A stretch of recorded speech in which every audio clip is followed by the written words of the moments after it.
Welcome to Goyla IAS.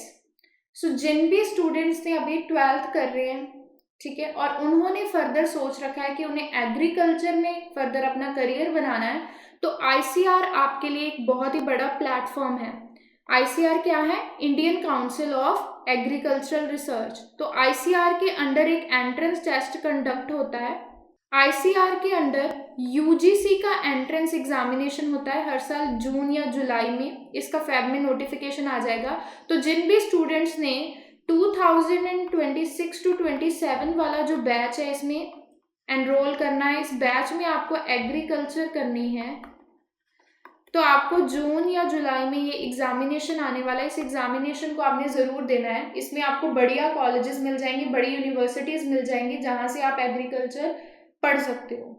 तो आज हम क्या पढ़ने वाले हैं कि जो आईसीआर की एग्जामिनेशन है, अगर आप इसको देते हो, आपकी सिलेक्शन हो जाती है, तो क्या क्या बेनिफिट्स हैं इसके, उसके बारे में हम आज आपके साथ डिस्कस करेंगे।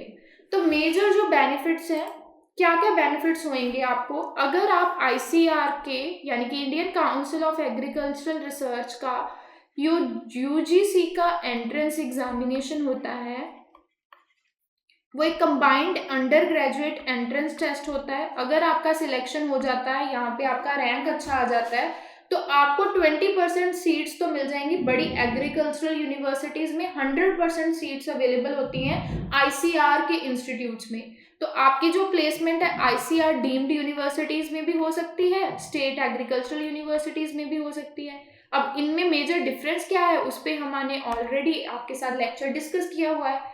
अब जो बेस्ट एग्रीकल्चरल कॉलेजेस की अगर हम बात करें, जो टॉप रैंक पे आ रही है, जैसे कि स्टेट एग्रीकल्चरल यूनिवर्सिटी पंजाब में बात करें, Punjab agricultural university, Indian agricultural research institute, Tamil Nadu agricultural universities, ठीक है, नेशनल डेयरी रिसर्च इंस्टीट्यूट, ये टॉप इंस्टीट्यूट्स में आते हैं। तो यहाँ से अगर आप एग्रीकल्चर कर रहे हो तो आपको काफ़ी ज़्यादा प्रैक्टिकल नॉलेज आपकी एडवांसमेंट में आ जाएगी, क्योंकि एग्रीकल्चर क्या है, एक प्रैक्टिकल फील्ड है।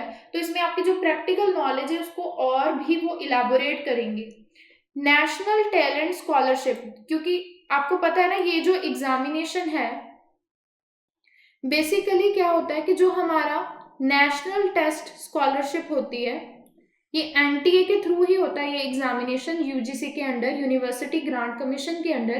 तो जिन भी स्टूडेंट्स की यहाँ पे मेरिट रहती है उसको स्कॉलरशिप भी लग सकती है। मतलब आपके जो एकेडमिक फीस है, पूरी एकेडमिक सेशन की फीस में उसमें काफ़ी ज़्यादा रिडक्शन हो जाएगी, प्लस आपको स्कॉलरशिप भी लग जाती है इस पर। अगर आपका आईसीआर में टॉप रैंक आता है तो आपको एडिशनल स्कॉलरशिप भी वो प्रोवाइड करते हैं, जिसमें एक फिक्स्ड अमाउंट आपके अकाउंट में हर मंथ प्रोवाइड होती है।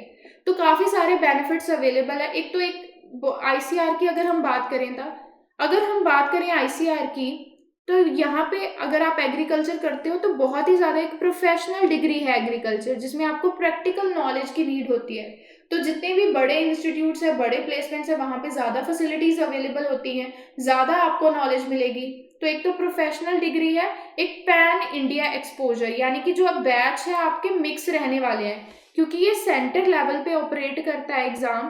तो जितने भी आपको एल्यूमिनी मिलेगी, जितने भी आपको स्टूडेंट्स पीयर ग्रुप मिलेगा, काफ़ी ज़्यादा बैच मिक्स रहने वाला है। सारी स्टेट्स के वहाँ पे स्टूडेंट्स होंगे।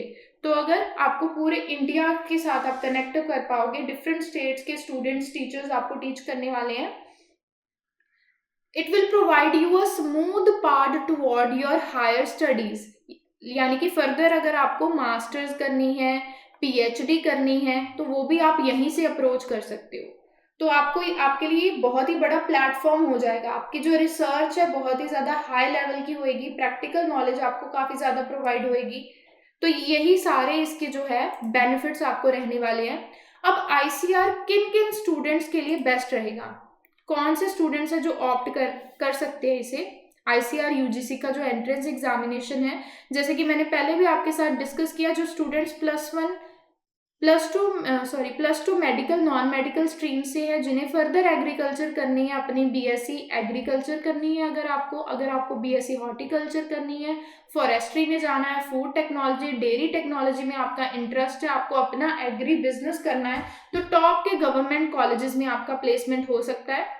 Those targeting the future exam, जिनकी फ्यूचर में आपको अगर सोच रखा है आपने, जैसे बड़े एग्जाम जो होते हैं agriculture development officer, horticulture development officer, agriculture field officer, उसके बाद सुपरवाइजर हो जाता है, उसके बाद नाबार्ड की जो ग्रेड ए की पोस्ट आती है, अगर आपके ये एग्जाम्स आपके टारगेट में हैं तो आपको एग्रीकल्चर लेनी पड़ेगी, एग्रीकल्चर ऑप्ट करनी पड़ेगी।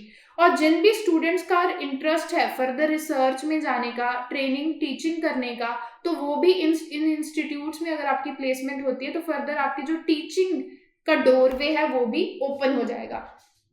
Anyone who wants the pan India exposure and merit based entry, जिनको चाहिए, स्टेट कोटा चाहिए, आपको स्कॉलरशिप भी लगेगी, तो यही सारे बेनिफिट्स इसके रहने वाले हैं। तो जिन भी स्टूडेंट्स ने अपना माइंड सेटअप बना लिया है कि +2 के बाद उनको एग्रीकल्चर में कुछ करना है, तो ICAR UGC का जो एंट्रेंस एग्जामिनेशन है, हमने पहले भी आपके साथ डिस्कस किया हुआ है कि जो ICAR UGC का जो एंट्रेंस टेस्ट है वो आपका जून या जुलाई के साइकिल में हो जाएगा। तो अभी से आपको अपनी प्रेपरेशन उसी बेस की करनी पड़ेगी। इसका जो पैटर्न है वो भी हमने डिस्कस कर लिया कि जो भी आपके स्ट्रीम है, चाहे मेडिकल है नॉन मेडिकल है, जो भी आपके 3 डोमेन्स हैं उसी बेस से क्वेश्चन आने वाले हैं, तो उनकी आपको हम प्रेपरेशन करवाएंगे। हमारा बैच जल्द ही इसके रिगार्डिंग शुरू होने वाला है। तो जिन भी स्टूडेंट्स ने माइंड सेटअप बना लिया हमारा बैच शुरू होने जा रहा है, इस बैच में आपको जरूर एनरोल करना है।